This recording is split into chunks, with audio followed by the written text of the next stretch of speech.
All right, guys, welcome back to the channel. Thanks for joining me in the garage today. This is my 2022 Tesla Model Y. I want to talk about charging basics. So this is for someone who's like brand new to Tesla. They're looking at a Tesla. I want to give some information. A buddy of mine recently bought a Tesla, and so I wanted to do like kind of just like a basic charging 101 video to see what you need for charging, what you need at your house or your condo or wherever you're going to be parking this. Kind of go through the cords that might be included and the things you're going to want to get for your Tesla. So if you notice on the Tesla website, when you order your Tesla, now we're in October of 2023, when you go to order a new Tesla, you might notice there that no home charging equipment is included. You don't get the mobile connector, the wall connector. Those are two separate things you can buy. You need to buy one or the other when it comes to charging your Tesla. Now that is not always the case. Tesla, prior to 2022, so cars like 2021 and older, came with the mobile connector, and I'm going to talk about what that means. But so there was at least a way to charge your car with that, but now you have to buy either the wall connector or the mobile connector when it comes to charging your car. Okay, when you buy the mobile connector, one thing you want to know is there's different adapters to use that. Now, when I bought the mobile connector, this actually came with, this is a 2022 car. I ordered it in 2021, so therefore it was kind of grandfathered into the included mobile connector. The mobile connector is just a cord. It's just an extension cord that plugs into the car and gets power into the charger. The chargers are actually on board the car. This particular one came with this extension here. So this is a regular household outlet. This is like for charging on a 15 amp outlet, your regular household outlet. So you can charge the car with this. And you plug this into the car, and this plug in this into the wall, and this will charge your car at the rate of about 3 miles per hour of charging rate, which is pretty slow. So that means if you drove 80 miles that day and you need to replenish those 80 miles, it'll take you probably 48 hours or more to charge your car up 80 miles. So when I got this car, it came with this mobile connector and then this included adapter. Now these adapters pull out like this.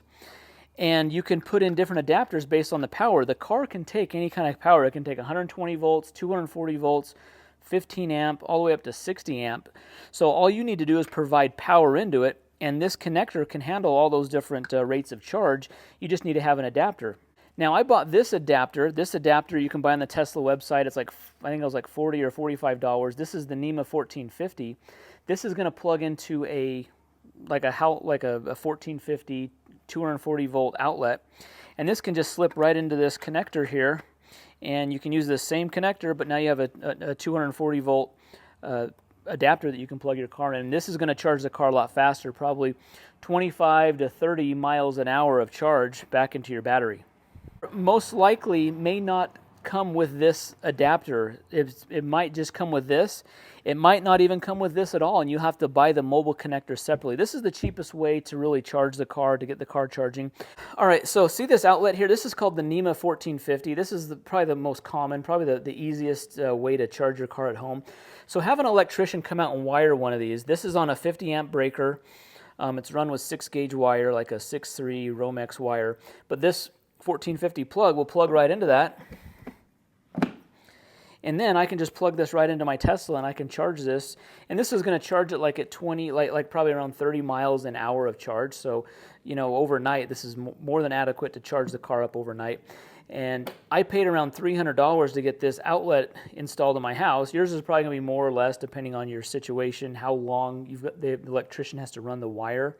Because the wire is a 6.3 or a 6-gauge wire for this one, and it is expensive, so depending on how long it has to go, that's going to determine the cost of that. But this can just plug right in here. Now, this is called the mobile connector because you can take this with you with your car. When let's say you're going on a road trip and you might be staying at a house or a relative's house or something, you can take this with you and you can plug your car into their dryer outlet, or take your standard one, you can plug it into a regular household outlet like that and charge your car. So that's why it's called the mobile one, because you can take this with you. So really the cost of this, I think Tesla charges around $230 for this. Depending on how they're configuring it, you might need to buy the 1450 plug separately if it just comes with this.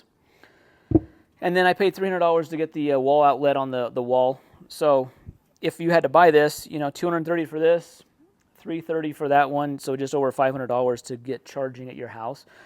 So you want to make sure you get your charging set up before you get the car. The last thing you want to have happen is you get the car, you're in your garage and you've driven your car and you need to charge it up, and all you can do is plug it into the slow charger, or you've got to go find a public charger somewhere because you've got to charge your car faster and you don't have it at your house. So get your charging set up in your house, especially if you're just thinking about a Tesla right now. If you think that's a possibility, make the investment right now and get it set up. I would get the plug as far back as possible if you can from the car. So if it's possible, get it on the driver's side rear of the car if you can. That way it's going to be the most convenient, because that's where the charging port is in all Teslas. It's the driver's side rear. All right, this is my 2015 Tesla Model S. Back in 2015, Tesla's had there's a different style of mobile connector. Check out this. See how this is different? The plug disconnects from right here. So this is the regular 110 plug, and it actually came with the 1410 plug as well. So most cars prior to 2018 had this style of mobile connector, and it was included with the car. So you didn't have to buy these pieces separately. They were included, and they have this. And so this is the one I keep in my Model S. The other option is to buy the Tesla wall connector. Now this is a wall connector where it's going to be kind of a more permanent solution. It's not going to be able to, be mobile where you can unplug it and take it with you. This is if you have a garage or, maybe an outside location. This is great for charging outside. Let me show you what you get with the mobile connector here. So the mobile connector comes like this. This is like $475 from Tesla.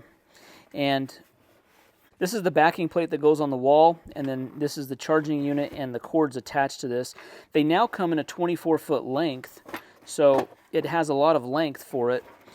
Longer cord than the mobile one, so if you need a longer stretch to a location, you can. These newer Tesla plugs on the wall connector look kind of cool because they're like all blacked out, whereas the ones on the mobile connector are more grayed out, but they have a cool look to them. One thing you can also do, if you can see over here on my wall, is you can change the faceplate of this. You can get it to match your car's color. Both of my cars are black, and so I have the black faceplate on this, and it's kind of a cool upgrade that you get. Now this does not come off of the wall. Once it's installed, it's on there. It's hardwired on there. So the 6-gauge wire, there's a 6.2. You can wire this with 6.2 wire, and it just wires right into here. 2 hots and a ground, and it wires in and it stays on the wall directly. This is going to be more expensive because this is $475 to buy this, and then you're going to have to pay an electrician. I had one of mine installed in my garage. I paid an electrician almost $600 to install one of my wall connectors. So doing the wall connector is probably double the cost of the mobile connector. You can get a little faster speeds. You can charge up to 44 miles of range per hour on some of the newer cars, the Model 3, Y, the newer S's and X's. Whereas the mobile connector might only charge around 32 miles in an hour. So you can get a little more faster charge if you need faster charging. Maybe you drive a lot more and need to recharge the car faster. The wall connector can do that. But otherwise, the mobile connector, you have that, and you still get 30 miles an hour of charge off of that. All right, so to open the charging port, it's on the driver's side rear. It's under this little side light here. If you push the button here, it'll open. Sometimes it'll open if the car's not asleep. If not, you just push down on the lid and it opens up. When the T is white means you can insert the plug in, and you just insert it in. And when it's blue, it means it's communicating. And then when it's starting to flash green, that means it's charging. So that's pretty simple. To remove it, you just push down the button again. When the light is white again, you remove it. So that's how you take the plug out. So that's going to be the same for any of the Tesla charging methods: supercharger, the wall connector, or the mobile connector. Okay, one thing I want to show you in the car is if you touch on the battery, it pulls up the charging screen here. Here you can adjust how much you want to charge. So see this little slider bar, you go all the way over, that's 100% charging. If you see here, it says 80% recommended for daily driving. So I usually charge this Model Y to like about 70, 75. This is the long range, so it gets 320 miles when it's at 100%. So I usually just do around 75 to 80%, but I always keep it plugged in all the time. I don't, if it's all the way up, charged up to your percentage, it'll stop charging. So I just leave it plugged in all the time, leave it to between 75 and 80%. A few times I will do 100%. Let's say if there's a few free chargers close to my house, if I go to a free charger, I'll crank this up to 100%, get a full charge, and then drive it down, and then I'll adjust it back down. So I can also adjust how much amperage I want at my house. So I have two cars charging at the same time. Sometimes I'll just charge this at like 32, 35 amps. I won't do the full 48 amps. This is the charging port on my Model S. It's in this rear side view marker here. You can push right in here on the corner, or you press the button and it pops open. And this one has the light all around the plug there. So white, the colors all mean the same for all the Teslas. So guys, these are your charging options when it comes to Tesla. I would stick to the Tesla branded stuff, like the Tesla stuff. This is pretty reasonable, $230 for this, and then however much an electrician is going to charge you to do the NEMA 1450.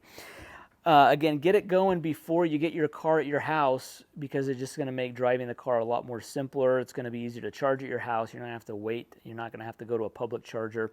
Charging at home is going to be the most efficient way. It's going to be the cheapest way to really get your car going. So hopefully you found this informational or helpful.